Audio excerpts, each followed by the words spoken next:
Au nom du Père et du Fils et du Saint-Esprit, ainsi soit-il.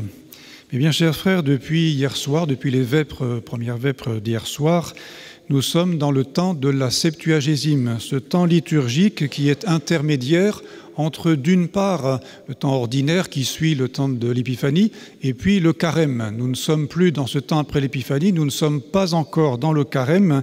C'est donc un temps un peu intermédiaire. De quoi s'agit-il et comment profiter utilement pour nos âmes de ce temps liturgique de la Septuagésime? C'est aujourd'hui le 9e dimanche avant Pâques. Vous savez que la fête de Pâques, qui est mobile, qui dépend notamment de la lune, eh bien cette fête de Pâques, elle est centrale dans toute la liturgie et que de cette fête de Pâques, de la date de Pâques, dépend tout ce qui précède et tout ce qui suit. Et donc cette fête d'aujourd'hui, ce dimanche d'aujourd'hui, de la Septuagésime, il va varier suivant la fête de Pâques. Mais c'est toujours le 9e dimanche avant Pâques. Il reste donc, si vous calculez bien, 63 jours avant la résurrection de notre Seigneur Jésus-Christ. Ce temps de la Septuagésime, qui est donc fixé sur la date de Pâques, a pour origine le carême, donc le jeûne qui, depuis tout le début, a précédé la fête de Pâques, mais de façon un peu différente. Le principe qui est rappelé par saint Grégoire le Grand, c'est qu'il est bon de donner quelque temps au bon Dieu et un peu de nos plaisirs, donc notamment les plaisirs de la table, et donc de jeûner et de le faire suivant l'esprit catholique, suivant aussi l'esprit de l'Ancien Testament, qui était de donner la dîme de l'année. Et donc tous les ans, on donnait 36 jours sur 365, 36 jours de jeûne avant la fête de Pâques. Et donc c'est cet esprit de donner la dîme. Or, comme en Occident, dans l'Église latine, on ne jeûnait que 4 jours par semaine, le lundi, le mardi, le mercredi et le vendredi. Pour réussir à obtenir ces 36 jours, à raison de 4 jours par semaine, eh bien, il faut, si vous calculez bien, 9 semaines. Et c'est pourquoi le carême de l'époque de Saint Grégoire commençait le lendemain de ce jour, et donc on arrivait à cette dîme que l'on donnait au bon Dieu. Mais la pratique du carême a un peu changé par la suite, et au lieu de se contenter des 36 jours, on a voulu calquer la vie du chrétien sur celle de notre Seigneur en ce point précis, et donc jeûner non plus 36, mais 40 jours, comme notre Seigneur au désert. Alors on a un petit peu modifié les choses, et au lieu de ne jeûner que 4 jours par semaine, on jeûnait tous les jours, donc 6 jours par semaine, et ce qui donne la pratique d'aujourd'hui, de commencer le carême à la date du mercredi des cendres, jusqu'à Pâques, et ça faisait donc 40 jours. Que faire alors de ce dimanche de la Septuagésime? On l'a conservé, non plus comme un temps de commencement du carême, mais comme un temps de préparation au carême. Et c'est bien comme cela qu'il faut le comprendre et le vivre aujourd'hui, un temps de préparation au carême. Il y aura donc aujourd'hui, c'est la Septuagésime, dimanche prochain, la Sexagésime, ensuite la Quinquagésime et Quadragésime, qui veut dire 40, correspond parfaitement à ces 40 jours avant la fête de Pâques. Vous constatez qu'il y a dans cette liturgie d'aujourd'hui et des 2 dimanches qui vont suivre des particularités, et notamment qu'il est permis d'avoir de l'orgue. Donc ça n'est pas tout à fait la pénitence. Cependant, le prêtre revêt les ornements violets. L'autel est également mis en violet, qui est la couleur de la pénitence. C'est la couleur du carême, la couleur de l'Avent et des vigiles. Et donc ça nous donne un petit peu l'intuition qu'il y a aujourd'hui, dès maintenant, quelque chose de pénitence. Nous remarquons que les chants joyeux sont supprimés. C'est d'ailleurs ce qui est annoncé dans le martyrologe. Le martyrologe dit, à la date d'aujourd'hui, aujourd'hui, en ce dimanche à Septuagésime, on dépose le cantique du Seigneur qui est l'Alléluia. Donc on ne dit plus l'Alléluia jusqu'à Pâques. Et puis, c'est un petit peu comme un adieu à cet Alléluia, bien, aux vêpres d'hier soir, on l'a dit 2 fois au lieu d'1, au moment de la fin des vêpres.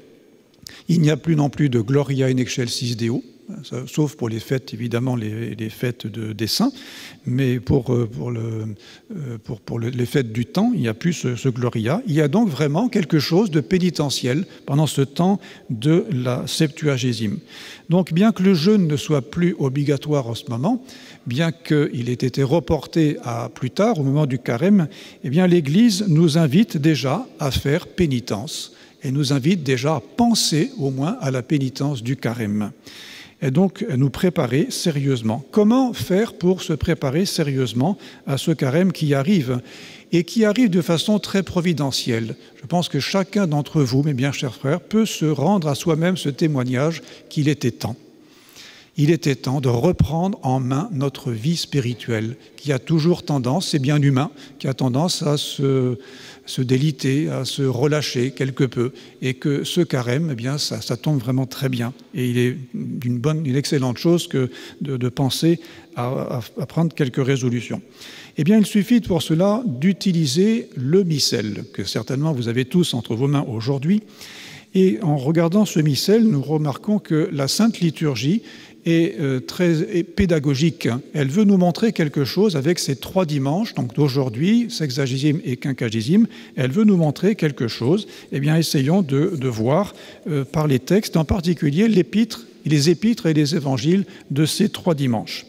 Aujourd'hui, en ce dimanche de la Septuagésime, eh bien, les textes sont plutôt orientés vers le combat spirituel. Eh bien, chers frères, nous faisons partie de l'Église militante. L'Église militante, c'est l'Église de ceux qui combattent. Il ne faut donc pas être surpris d'avoir des combats à mener ici-bas. Il ne faut pas non plus être surpris d'être parfois un peu fatigué de ce combat spirituel, peut-être aussi d'avoir quelques chutes, de manquer quelques batailles. Eh bien, cela, c'est un rappel. C'est ce que nous dit saint Paul aujourd'hui, avec sa comparaison avec les athlètes dans le stade, qui s'imposent des jeûnes, qui s'imposent des disciplines parfois bien plus terribles que les chrétiens qui jeûnent le moment du carême. Tout ça, pourquoi ? Pour une couronne périssable, pour quelque chose qui va faner. Et c'est pourquoi l'Évangile veut élever nos âmes, l'Évangile d'aujourd'hui, en nous rappelant que le monde dans lequel nous vivons et notre vie, c'est comme la vigne, c'est comme ce maître de vigne qui va demander des ouvriers pour sa vigne et qui va les payer. Si nous sommes dans cette Église militante, ça n'est pas pour rien. Nous avons l'espérance d'avoir le prix, et ce prix, ça n'est pas une couronne qui se fane, c'est le talent qui représente la grâce de Dieu pour l'éternité. Donc cette récompense, déjà, nous donne de la joie, elle nous donne de l'espérance, elle nous donne l'envie de faire ce que le bon Dieu nous demande.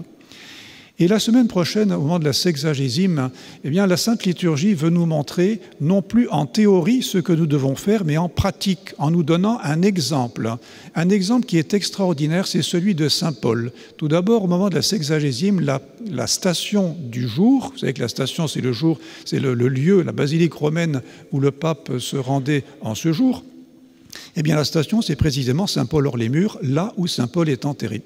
Et dans l'épître, eh bien, nous avons cette longue épître dans laquelle saint Paul raconte d'une façon extraordinaire ce qu'il a souffert lui-même. Donc nous pouvons faire la comparaison dès dimanche prochain entre notre vie, qui certainement a comporté quelques combats, quelques difficultés, quelques croix, et la sienne. Et alors nous nous sentons tout petits. Et pour nous donner aussi du courage, eh bien, notre Seigneur, dans son évangile, nous donne la parabole du semeur.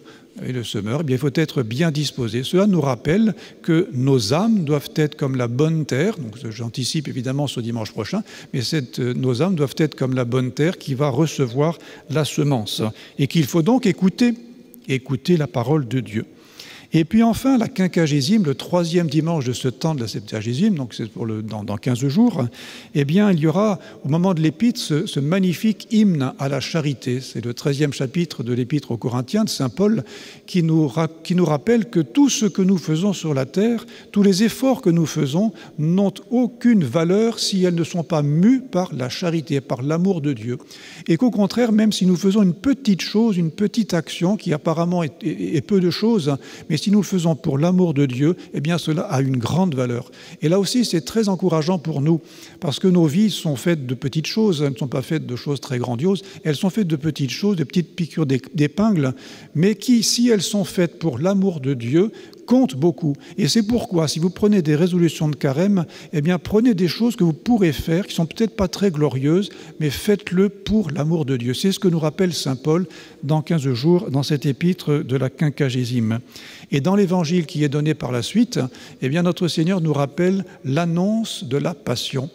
Parce qu'il ne faut pas oublier que s'il faut lutter, s'il faut remporter le prix, s'il faut aimer le bon Dieu, nous n'entrerons au ciel que grâce à la passion de notre Seigneur Jésus-Christ. C'est l'annonce de la passion et puis la guérison de l'aveugle de Jéricho.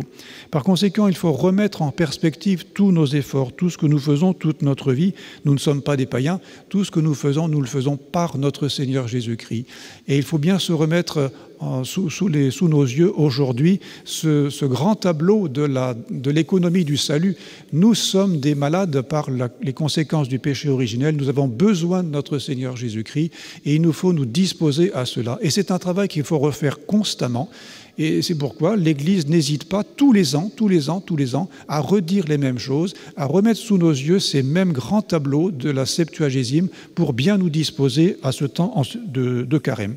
Eh bien, chers frères, je vous encourage beaucoup pendant ces quelques semaines qui précèdent le mercredi des Cendres à réfléchir en vous-même à quelle résolution, quelle au singulier résolution nous pourrions prendre, peut-être 2 à la limite, pour ce carême.